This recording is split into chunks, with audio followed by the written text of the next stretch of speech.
Oke, assalamualaikum warahmatullahi wabarakatuh. Halo, apa kabar semua? Gimana kabarnya untuk hari ini? Sudah belajar atau belum? Oke, di sini saya selaku guru fikih akan menerangkan seperti biasa pembelajaran yang akan kita bahas. Gimana belajar masalah fikih di bab 3? Oke, kalau gitu saya akan mulai pembelajarannya ya. Di bab 3 ini kita akan membahas mengenai bab puasa. Ada yang tahu apa itu puasa? Mungkin dari kalian kelas 8 ini ya, sudah kelas 8 sudah ngasih lagi apa itu puasa. Puasa adalah rukun Islam yang keempat, ya benar. Adapun puasa menurut bahasa dan istilah adalah menurut bahasa secara etimologi, puasa berasal dari bahasa Arab yaitu as-shaum yang artinya menahan. Sedangkan menurut istilah, puasa ialah ibadah yang dikerjakan dengan menahan sesuatu dari hal yang membatalkan puasa, yaitu makan, minum, bersetubuh dan lain-lainnya dari terbit fajar hingga terbenamnya matahari. Dari sini ada ditanyakan mengenai definisi puasa. Oke, kalau ada yang bertanya saya akan lanjutkan. Oke, nanti saya akan membahas tentang rukun puasa. Ada yang tahu apa itu rukun? Rukun itu adalah sesuatu yang harus dikerjakan di dalam menjalankan ibadah. Jadi dalam menjalankan ibadah puasa ada sesuatu yang kita kerjakan untuk agar puasa itu sah gitu loh. Agar puasa itu diterima oleh Allah. Rukunnya itu ada dua. Yang pertama itu niat. Jadi niat puasa itu harus dibaca. Niat puasa itu kita harus niat berpuasa. Kalau nggak niat kita percuma, nggak dapat apa-apa. Yang kedua yakni menahan sesuatu dari mulai terbitnya fajar hingga terbenamnya matahari. Terus itu tadi mengenai definisi puasa dan juga mengenai rukun puasa. Sekarang saya akan melanjutkan mengenai hal-hal yang dapat membatalkan puasa. Apa saja itu? Yang pertama, makan dan minum dengan sengaja. Kalau kita puasa udah pasti ya nggak boleh makan dan minum. Terus yang kedua yang dapat membatalkan puasa yakni mengeluarkan mani dengan sengaja. Kita tahu kan bahwa mengeluarkan mani itu juga perbuatan yang tidak baik, dan itu pun juga dapat membatalkan pahala puasa. Tapi kalau kita nggak sengaja, misalnya kita sedang bermimpi basah gitu, tiba-tiba kita habis bangun terus basah celana kita gitu, itu nggak apa-apa karena kita nggak sengaja. Terus yang ketiga, bermuntah-muntah dengan sengaja. Jadi harus pahami ya, kalau muntah dengan tidak sengaja nggak apa-apa. Kalau muntah-muntah kita buat muntah bermuntah, itu dapat membatalkan pahala puasa. Oke. Yang selanjutnya, masuknya sesuatu ke lubang tenggorokan, ke lubang otak. Jadi entah itu lewat mata, lewat telinga, hidung, atau lubang mulut kita. Yang penting itu masuk ke tenggorokan atau ke otak kita, itu dapat membatalkan puasa. Yang selanjutnya, yakni bagi suami istri bersetubuh di siang hari atau bersetubuh pada saat berpuasa.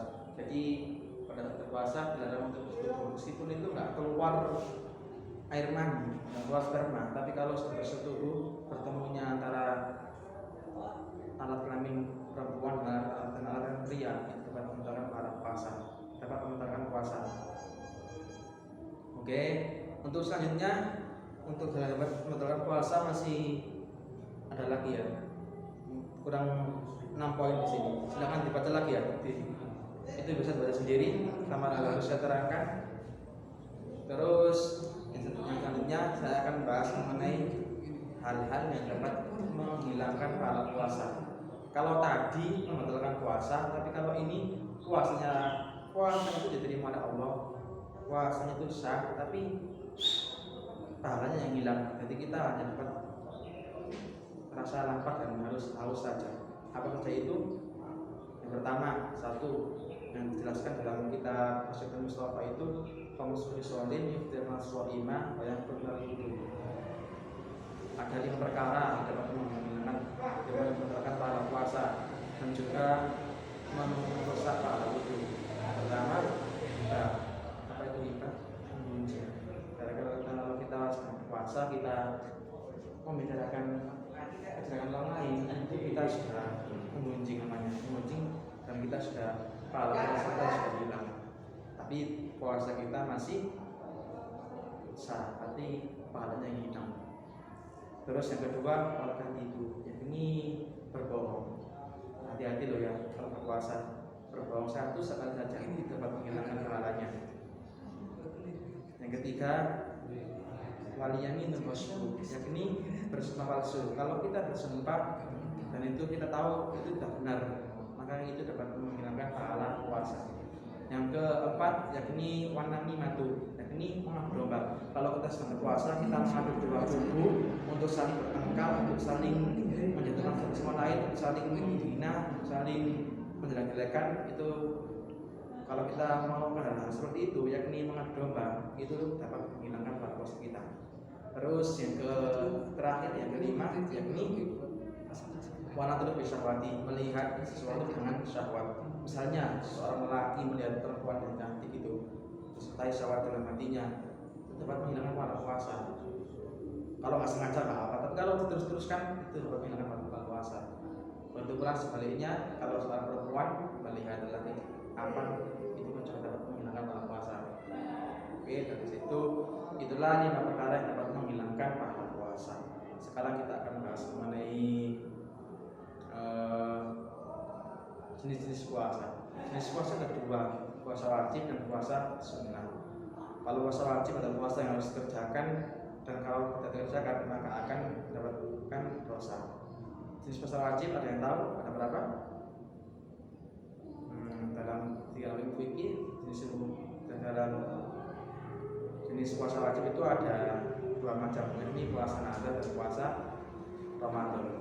Puasa Ramadan ini puasa yang dikerjakan di bulan suci Ramadan. Ada yang tahu dalilnya apa?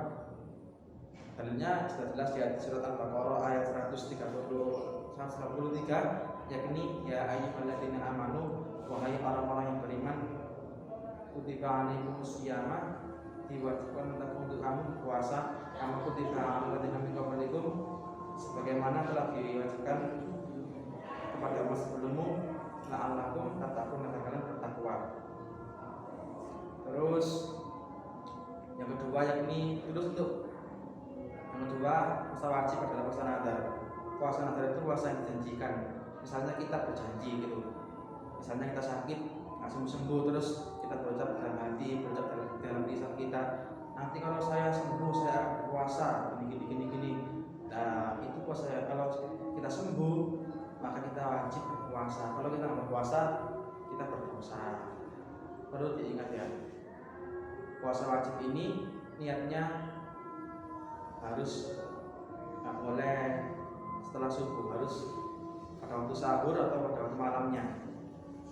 Terus untuk selanjutnya yakni puasa sunnah. Puasa sunnah ialah puasa yang dikerjakan itu mendapatkan pahala, dan apabila ditinggalkan tidak berdosa. Puasa ini banyak sekali macamnya, jenis-jenisnya juga ada banyak sekali tentunya. Oke, saya akan sebutkan saja. Pertama, puasa Senin Kamis. Yang kedua, puasa 6 hari bulan Syawal. Yang ketiga, puasa sunnah tarwiyah. Tarwiyah itu puasa yang dikerjakan pada 8 Dzulhijjah. Yang keempat, puasa sunnah Arafah. Yang ini puasa yang dikerjakan pada bulan Dzulhijjah pada tanggal 9. Yang kelima, yakni puasa Daud. Ada tahu puasa Daud adalah puasa setahun suntuk, yakni sehari puasa, sehari tak puasa, sehari puasa, sehari tak puasa. Itu puasa Daud. Terus untuk selanjutnya yakni puasa bulan Rajab, puasa bulan Sa'ban. Itulah puasa-puasa yang disunahkan. Terus di sini ada macam-macam atau hari-hari yang dilarang untuk berpuasa. tahu 4 waktu yang dilarang berpuasa itu waktu apa saja? Waktu yang dilarang untuk berpuasa ialah tanggal 1 Syawal, yakni kita sebut dengan hari raya Idul Fitri. Kalau kita puasa di hari Idul Fitri itu haram hukumnya, karena itu kita tidak diperkenankan untuk berpuasa di hari itu. Yang kedua, hari raya Idul Adha, yakni pada tanggal 10 Dzulhijjah. Pada hari itu juga tidak diperkenankan kita atau dilarang kita untuk berpuasa. Yang ketiga yakni hari Tasyrik. Hari Tasyrik itu pada tanggal 11, 12, 13 Dzulhijjah. Hari ini kita juga dilarang untuk berpuasa. Jadi ada 3 waktu kita dilarang berpuasa. Yakni pertama hari Idul Fitri, hari raya Idul Adha, dan hari Tasyrik.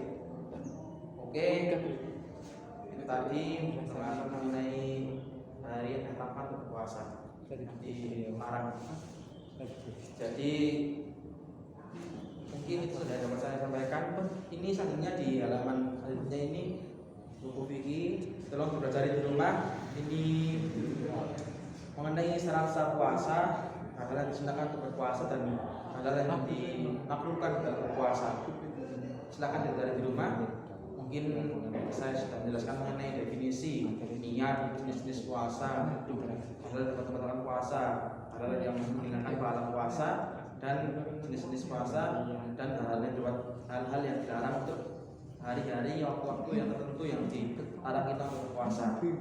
Dari sini ada yang tanyakan? Kalau nggak ada, saya tutup majelis hari ini. Oke, kalau nggak ada saya tutup. Sampai jumpa di pertemuan selanjutnya. Silakan dipelajari mengenai rasa puasa, hal yang disunahkan dalam puasa, dan juga hal-hal yang dimakruhkan dalam berpuasa. Sekian yang dapat saya sampaikan, semoga bermanfaat. Akhirul kalam, ihdinas siratal mustaqim. Wassalamualaikum warahmatullahi wabarakatuh.